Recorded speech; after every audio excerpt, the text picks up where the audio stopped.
봉도하겠습니다. 나 요한은 너의 형제요 예수의 환난과 나라와 참음에 동참하는 자라 하나님의 말씀과 예수를 증언하였으므로 말미암아 반모라 하는 섬에 있었더니 주의 날에 내가 성령에 감동되어 내 뒤에서 나는 나팔 소리 같은 큰 음성을 들으니 이르되 내가 보는 것을 두루마리에 써서 에베소, 서머나, 버가모, 두아디라, 사데, 빌라델비아, 라오디게아 등 7교회에 보내라 하시기로 몸을 돌이켜 나에게 말한 음성을 알아보려고 돌이킬 때에 7 금촛대를 보았는데 촛대 사이에 인자 같은 이가 발에 끌리는 옷을 입고 가슴에 금띠를 띠고 그의 머리와 털의 희기가 흰 양털 같고 눈 같으며 그의 눈은 불꽃 같고 그의 발은 풀무불에 단련한 빛난 주석 같고 그의 음성은 많은 물소리와 같으며 그의 오른손에 7뼈리 있고 그의 입에서 좌우에 날선 검이 나오고 그 얼굴은 해가 힘있게 비치는 것 같더라. 내가 볼 때에 그의 발 앞에 엎드려져 죽은 자 같이 되매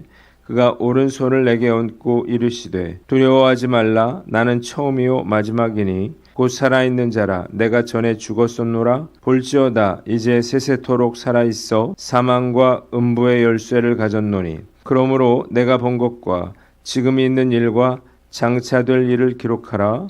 내가 본 것은 내 오른손에 7별의 비밀과 또 7 금촛대라. 7별은 7교회의 사자요 7 촛대는 7 교회니라. 아멘. 오늘은 요한계시록 1장 말씀을 가지고 영광의 주님을 바라보니 라고 하는 제목으로 묵상 나눔하도록 하겠습니다. 먼저 1절에 나 요한은 반모라 하는 섬에 있었더니 그랬습니다. 요한은 당시 교회 성도들과 예수의 환난과 나라와 참음에 동참하는 자였습니다.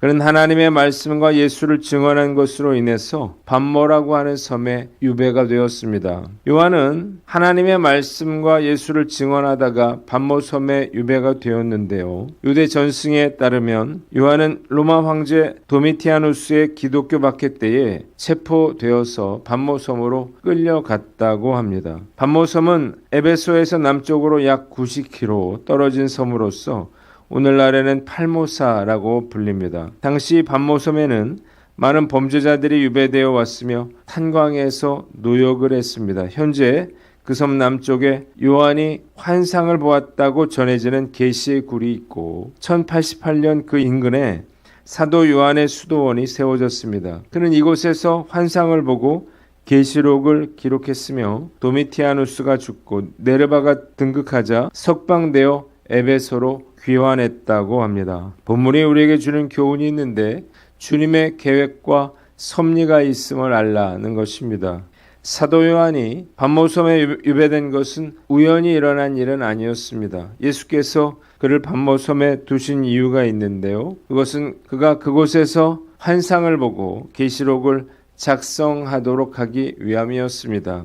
반모섬이야말로 그가 계시록을 작성하는 데 있어서 가장 좋은 환경과 여건이었기 때문입니다. 만일 사도 요한이 자유로운 몸이었더라면 아마도 바쁘게 복음을 전했겠죠. 그러나 그는 유배지에 갇혀 있었기에 자신이 본 것을 상세하게 기록하는 일에 천념할 수가 있었습니다. 사도 바울도 마찬가지예요. 성령께서 그로 하여금 예루살렘으로 올라가라고 말씀하셨는데 당시 예루살렘 성에는요, 그를 죽이려고 하는 사람이 수없이 많이 있었습니다. 그러나 바울이 순종하여 예루살렘으로 올라가죠. 결국 그는 감옥에 갇히게 됩니다. 왜 주님은 그토록 열심히 전도 여행을 하던 바울을 감옥에 가두셨을까요? 여러 이유가 있지만 가장 중요한 이유는요, 그가 감옥에서 많은 서신들을 작성하도록 하기 위해서였습니다. 우리도 마찬가지예요. 이해할 수 없는 고난 앞에서 이런 일이 왜 일어났는지 이해하기 어려울 때가 있습니다. 그러나 우리가 알아야 할 것은요, 우리가 알지 못하는 이 일에 주님의 계획과 섭리가 있다는 사실을 믿어야 한다는 것입니다. 요한은 환상과 계시를 보고 난 후에야 자신을 반모섬에 두신 주님의 뜻을 깨달을 수 있었습니다. 지난 주일부터 3일간 다드림교회 김병년 목사님을 모시고 부흥회를 했는데요. 20년 전 뇌출혈로 쓰러진 아내를 돌보며 새 아이를 키운 목사님의 간증을 들으면서 너무나 마음이 아팠습니다. 그러나 이 목사님이 겪으신 고통과 아픔으로 인해서 정말 많은 성도들이 위로함을 얻고 복음의 참 의미를 알고 자유함의 은혜를 경험하게 되었습니다. 저도 이런 고민을 한 적이 있는데요. 교회를 개척하고 하도 힘들어서 하나님을 원망하기도 했지만요. 이곳에서 말씀과 기도와 전도 훈련을 받았음을 깨닫게 되고 감사할 수가 있었습니다. 오늘 우리의 밤모섬은 무엇인가? 재정 문제인가? 자녀 문제인가? 직장과 생업의 문제인가? 아니면 건강의 문제인가를 물어야 할 것입니다. 힘들더라도요. 우리가 하나님의 때를 기다리면서 주님께서 원하시는 것은 무엇입니까? 주님, 제가 어떻게 다듬어지기를 원하십니까? 물어야 하는 것입니다. 하나님께서 원하시는 사람이 되어야만 하나님의 계획과 섭리를 이루어갈 수가 있는 것입니다. 오늘 나는 어떤가 스스로를 돌아보고 이해되지 않더라도 이 일에 하나님의 계획과 섭리가 있음을 깨닫고 믿음으로 때를 기다리며 살아가는 저와 여러분들 되시기를 주님의 이름으로 축원합니다. 두 번째, 10절로 18절 말씀인데 18절을 봅니다. 내가 세세토록 살아있어 사망과 음부의 열쇠를 가졌노니 그랬습니다. 어느 주일에 요한이 성령 안에서 나팔 소리와 같은 큰 음성을 들었는데 내가 보는 것을 기록하여 아시아 지방에 있는 모든 7교회들에게 써서 보내라 말씀하셨습니다. 그가 돌아보니 7개의 금촛대 사이에 인자와 같은 분이 계셨는데요. 그분은 긴 옷을 입고 가슴에는 금띠를 두르셨고 머리털은 양털처럼 희고 눈은 불꽃 같고 발은 화덕에 달궈진 노쇠 같고 음성은 큰 폭포 소리와 같았습니다. 16절 또 오른손에는 7개의 별을 쥐고 입에서는 양날이 선 예리한 칼이 있었으며 얼굴은 해와 같이 빛났습니다. 요한은 이 주님의 모습에 압도되어 그 앞에 엎어져서 죽은 사람과 같이 되었습니다. 그러자 그분은 요한에게 오른손을 얹고 두려워하지 말라. 나는 처음이며 마지막이요 살아있는 자라. 나는 한 번은 죽었으나 보아라 영원 무궁하도록 살아있어 사망과 지옥의 열쇠를 가지고 있다고 말씀해 주셨습니다. 본문이 우리에게 주는 교훈이 있는데 주님의 살아계심을 알고 의지하라는 것입니다. 요한 사도는요 환상 중에 부활하신 예수님을 보았습니다. 그는 예수님과 3년간 동고동락했던 제자였죠. 예수님이 십자가에 달리실 때에도 예수님의 곁을 지켰습니다. 그런데 그가 환상으로 본 예수님은요 그가 봤던 예수님과는 달랐습니다. 요한이 본 예수님은요 장차 재림하실 영광의 왕이시고 심판하실 장엄한 모습이었습니다. 그는 예수께서 세세토록 살아계시는 분이라고 하는 사실을 깨닫게 되었습니다. 우리 주님은요 지금도 살아계셔서 구원사역을 이루시고 그를 믿는 자들을 인도하시고 보호하시고 때가 되면 세상을 심판하러 오시는 분이십니다. 예수님은요 성경의 이야기 속의 주인공이 아니라 살아서 역사하시는 분이라는 사실을 믿어야 하는 것입니다. 예수님을 만났다고 간증하는 분들이 계신데요. 하영조 목사님의 간증을 소개합니다. 나는 대학교 3학년 여름 수영회 캠프에서 폐병을 발견하여 학교를 휴학하고 인천에 있는 한 결핵 요양소에 격리 수용되었다. 하루는 시편을 읽고 있는데 눈앞에 환상이 펼쳐졌다. 비가 주룩주룩 오고 있는데 창문가에서 끙끙대는 소리가 들려 창문을 열어보니 집 처마 밑에 아주 형편없는 거지 하나가 보따리를 옆에 끼고 오들오들 떨고 있었다. 어떻게 할까 생각하다가 너무 불쌍하고 딱해 보여 대문을 열고 그 사람에게 나아갔다. 춥고 배고프시죠? 들어오셔서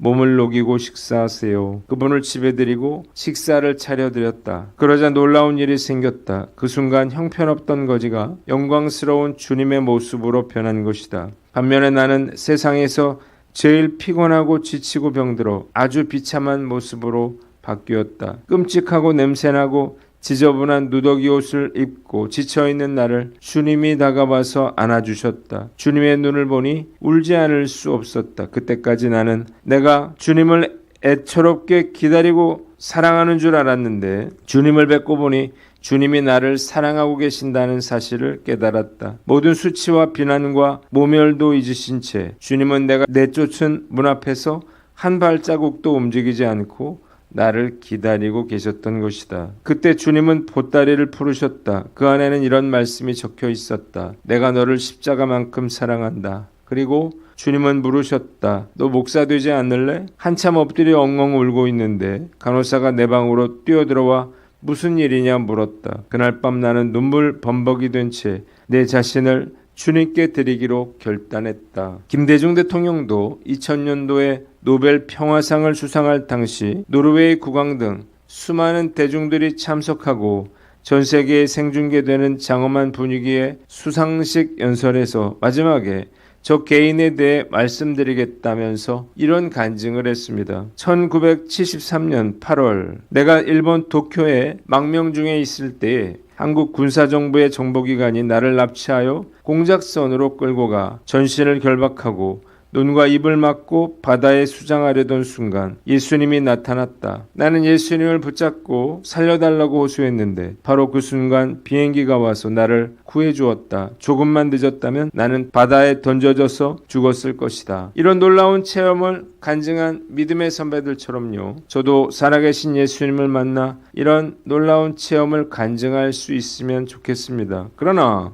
이러한 극적인 체험이 없다 하더라도요. 살아계신 주님께서 저를 지켜주시고 보호해 주신다는 사실을 믿고 고난 중에라도 이 예수님을 온전히 믿고 의지해야 할 것입니다. 또한 예수님은 세세토록 살아계시고 사망과 음부의 열쇠를 가지셨습니다. 예수님은 때가 이르면요. 재림하심으로써 이 세상을 심판하러 오실 것입니다. 오늘 나는 어떤가 스스로를 돌아보고 다시 오실 주님을 간절히 소망하며 인내와 모든 시험과 환난을 이겨내는 저와 여러분들 되시기를 주님의 이름으로 축원합니다. 마지막으로 19절로 20절 말씀인데 19절을 봅니다. 주님은 요한에게 내가 본 것과 지금 있는 일과 장차될 일을 기록하라고 말했습니다. 주님은 그가 본 7별은 7교회의 천사요 7촛대는 7교회라고 말씀하셨습니다. 본문이 우리에게 주는 교훈이 있는데 사명을 깨닫고 사명을 위해 살라는 것입니다.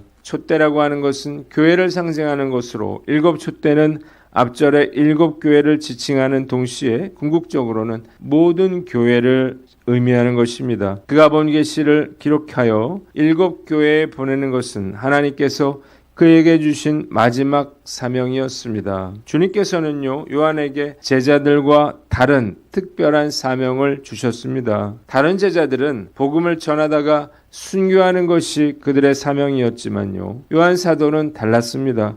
십자가에 달리신 예수께서 요한 사도에게 주신 사명은 예수의 모친 마리아를 내 어머니처럼 돌보라는 것이었습니다. 그래서 그는 순교하지 않았습니다. 또 다른 사명은 계시록을 기록하여 교회들에게 전하라는 것이었습니다. 요한은요, 이 계시록을 기록한 후에 밤모섬에서 풀려나서 7교회에 계시록을 전합니다. 그는 에베소로 돌아가서 사역하다가 죽었습니다. 말씀을 묵상하면서 사명의 중요성에 대해서 다시 생각하게 됩니다. 제가 살아있는 이유는요, 주님께서 저에게 맡겨주신 사명이 있기 때문입니다. 사명이라고 하는 말은 심부름사자에 목숨 명자를 씁니다. 목숨이 사명에 달려있다는 의미인데요. 그만큼 사명은 중요한 것입니다. 오늘 말씀 앞에서 나의 사명은 무엇인가 돌아봅니다. 첫째로 잃어버린 영혼을 구원하여 하나님의 인재로 세우는 것이에요. 저는 평생 동안 이 일을 감당해 왔는데 지치지 말고 이 일을 감당해야 할 것입니다. 새가족들이 여러 번 등록을 했는데요. 잘 엮어서 새가족 성경 공부를 하고 지금 하고 있는 청년의 제자 훈련도 잘 마무리할 것을 다짐해 봅니다. 둘째로 한국교회를 말씀으로 섬기는 것입니다. 이번 주 부흥회로 인해서 정말 치열하게 큐티를 했습니다. 어제는요, 절반가량 큐티를 했다가 저장이 안 돼서 처음부터 다시 하기도 했어요. 때로 버거울 때가 참 많지만요, 그래도 최선을 다할 것을 다짐해 봅니다. 주님 앞에 서는 날, 너는 나를 위해서 무엇을 했느냐? 주님께서 물으실 때에 주저함 없이 저는 최선을 다했습니다, 이렇게 대답할 수 있기를 다짐해 봅니다. 기도하겠습니다. 하나님 아버지, 고난 중에도 주님의 섭리가 있음을 믿고 주님의 살아계심을 알고 의지하며 사명을 감당케 하여 주시옵소서.